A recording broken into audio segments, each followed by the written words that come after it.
meron po bang expressly nakasulat sa mga findings ninyo? Ask and answer, Your Honor. It is That in is a 8.3. presumption po. So hindi Opo. kailangan isabihin. May expressly po ba na nakasulat na may ni isang kusing na napunta sa bulsa ng Vice Presidente? Ask and answer, Your Honor. This... wait, don't answer. Uy. That question, Your Honor, has been asked and answered. We ask for Sustained- ruling, Your Honor. Sustained counsel, I think where you're getting at, modify your question. You can get it. Okay. So, basically po, ang findings nyo ay preliminary lamang. Wala pong any conclusive finding pa as to any misappropriation. Yun lang po ang tanong ko. Ang sabi kasi sa circular, upon failure to liquidate, No, meron I ng am presumption. Your Honor, Ask and answer, Your Honor. No, He the already witness- said... asking if it's... The witness is not responsive. Kindly respond. I think the question is quite simple, Yun lang naman Mr. po. Wamil. Preliminary pa lang. So wala pang any conclusive finding as to any misappropriation. Yun na lang po. Para lang po masagot nyo na ng diretso. Hindi naman po kasi kailangang i-state dun sa findings. Again, Your Honor, non-responsive. Let the presiding officer be the one to do it, or try to do it. Kapag ka nag-issue po kayo ng AOM, Audit Observation Memorandum, failure to liquidate na po ba yun? O may mga observation pa lang kayo? Kailan masasabing may failure to liquidate na? No? Pag may notice of disallowance na, notice of suspension, o AOM pa lang?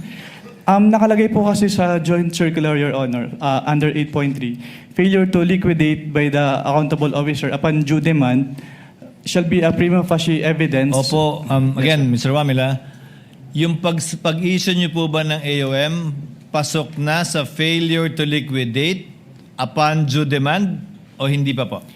Hindi pa po sa AOM, Your Honor. Kasi wala pong due demand sa AOM. Yes po. At masasabi mo rin bang wala pang failure to liquidate?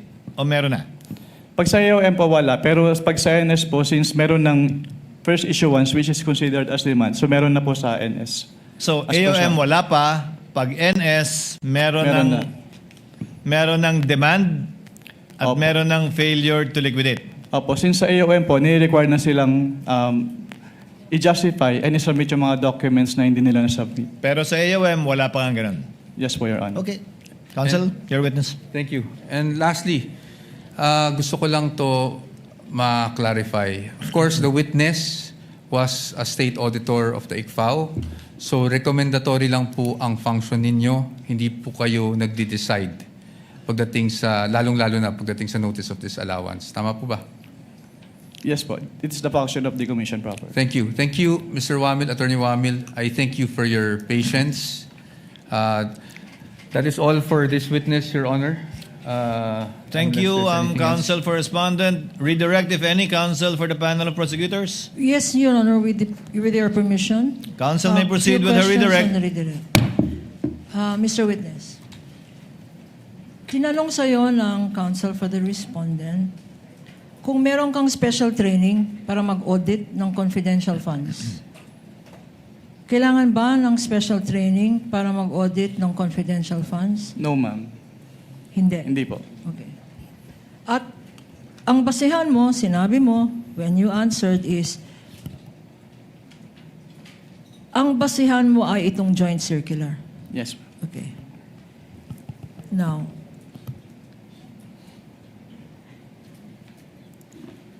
tinanong sa'yo ng counsel kung alam mo na ang Office of the President ang siyang nagbigay ng grant.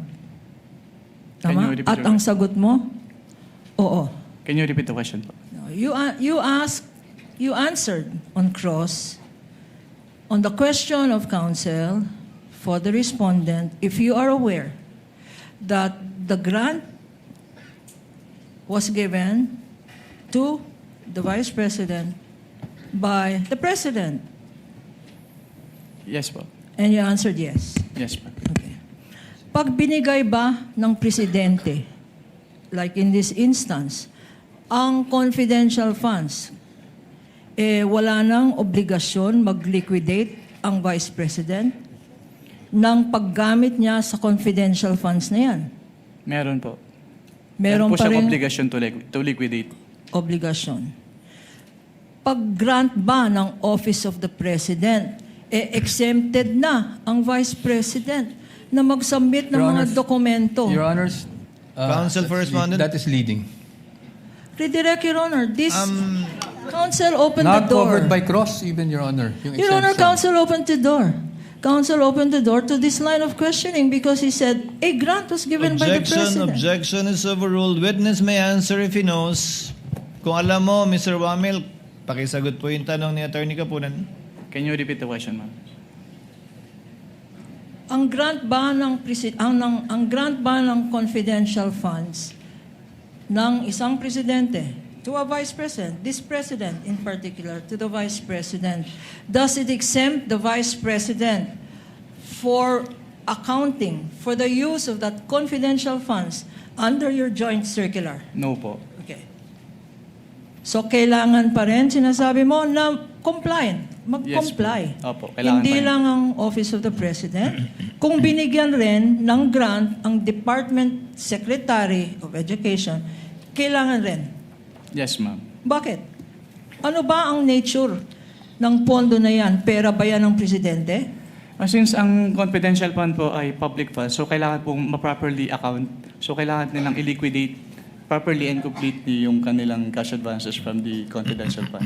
So, ang sinasabi mo, at nasa rationality ng Joint Circular, Section 1, public funds, public accountability, public officer. Tama? Opo. Okay, walang exemption. Hindi exempted si Sara Duterte para mag-account. Yes, ma'am. Sinabi rin,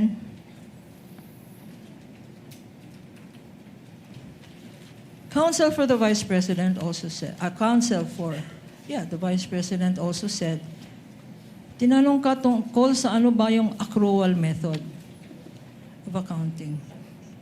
Pakiulit, ano yung accrual method? So under the accrual method po, the expenses is recorded upon incurrence and not upon payment po. Okay.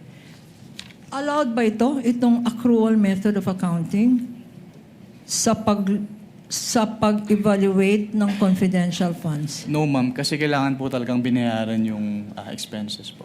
Okay. So, hindi pwedeng accrual, parang lista. Opo, Tama? hindi po pwedeng lista. Hindi pwedeng lista-lista. Kung binayaran, dapat cash out. Yes, ma'am. Tama? At Opo. kung cash out, dapat may resibo. Tama? Yes, ma'am. Opo. So, hindi pwede ang accrual.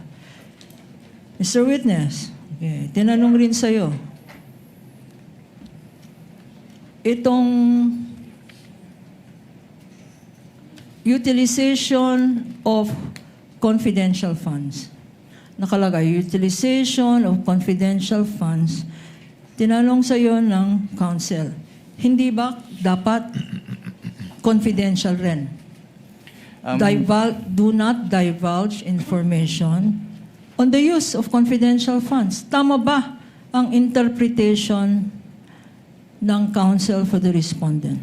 Hindi Your po. Honor, that was not my interpretation. I was merely asking based on the COA circular that he read, Your Honor.